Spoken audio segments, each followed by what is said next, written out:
जात आहोत प्रति शिर्डी।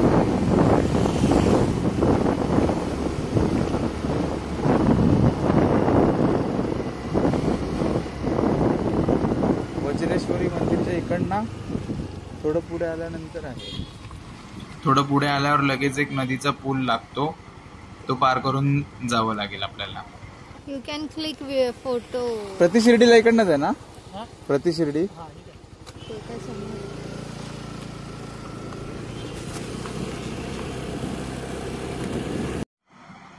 वज्रेश्वरी देवी मंदिरापासून अगदी 2 किलोमीटर अंतरावर कालठण या गावी प्रति शिर्डी हे ठिकाण आहे। अशा प्रकारे आता आपण आले आहोत प्रति शिर्डीच्या इथे।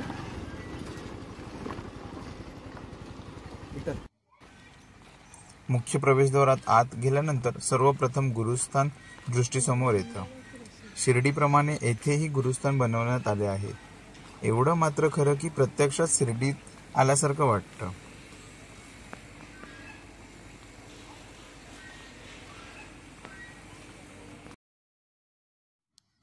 मंदिराच्या मेन एंट्रन्स मधून प्रवेश केल्यानंतर शंकर महादेवाची भव्य दिव्य अशी मूर्ती पाहावयास मिळते। ध्यानस्थ बसलेले शिवशंकर हे विरक्त समाधान आणि मोक्ष या मानवी जीवनातील महत्वाच्या घटकांचे जणू प्रतीक आहे असे जाणवते।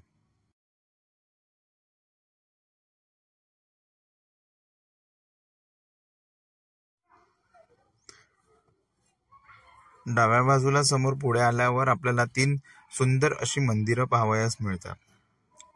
त्यामध्ये एक मंदिर असं गणपती बाप्पाचं मंदिर आहे, दुसरं जे मंदिर आहे ते शनिदेवाचं मंदिर आहे आणि तिसरं जे मंदिर आहे त्यामध्ये शिवलिंग आहे। अशी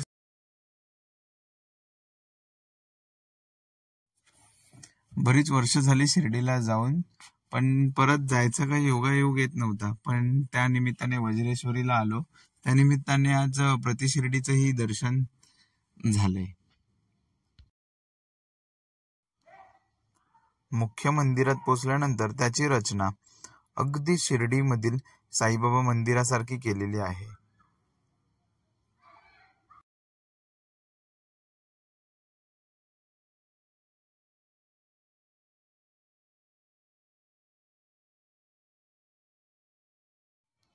मंदिरातून आतमध्ये आल्यानंतर भव्य असे दालन दृष्टीस पडते।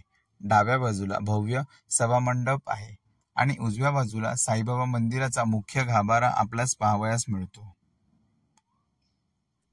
श्री साईबाबा शिर्डीमध्ये एका पडीक मशिदीत राहत असे, जिला ते द्वारकामाई असे संबोधित। ते नित्य पांढऱ्या रंगाची मांजरपाटाची कफनी परिधान करत असत। ते डोक्याला पांढरे फडके बांधायचे। अनेक वर्ष तरटाचा तुकडा हेच त्यांचे आसन होते। साईबाबा आपला डावा हात लाकडी कठड्यावर ठेवून दक्षिणेकडे तोंड करून धुनीजवळ बसत। हळूहळू त्यांची महती लोकांच्या लक्षात आली। भक्तांना त्यांचे ईश्वरी प्रेम आणि वरदान प्रत्यक्ष प्राप्त होत असे। बाबा भक्तांना आपला ईश्वर आराधनेचा मार्ग बदलू देत नसत। साई या शब्दाचा अर्थ मालक असा आहे। साईबाबांसाठी हिंदू मुस्लिमसह सर्व लोक समान होते। त्यांनी धर्मनिरपेक्षतेची शिकवण दिली। अल्ला, मालिक, श्रद्धा सबुरी हे साईबाबांचे बोल होते। गाभाऱ्यात पोचल्यानंतर येथील मूर्ती पाहता क्षणार्धात मी शिर्डीमध्ये आहे असाच भास झाला। अगदी सुबक रेखीव मूर्ती आणि त्याच्यासोबत सिंहासन आणि पादुका यांची ठेवणी अगदी शिर्डीप्रमाणेच आहे। व्हिडिओ आवडले असेल तर नक्कीच लाईक, शेअर आणि सबस्क्राईब करा। आणि थर्ड पार्ट घेऊन येत आहेत नायगावमधील चंडिका देवी।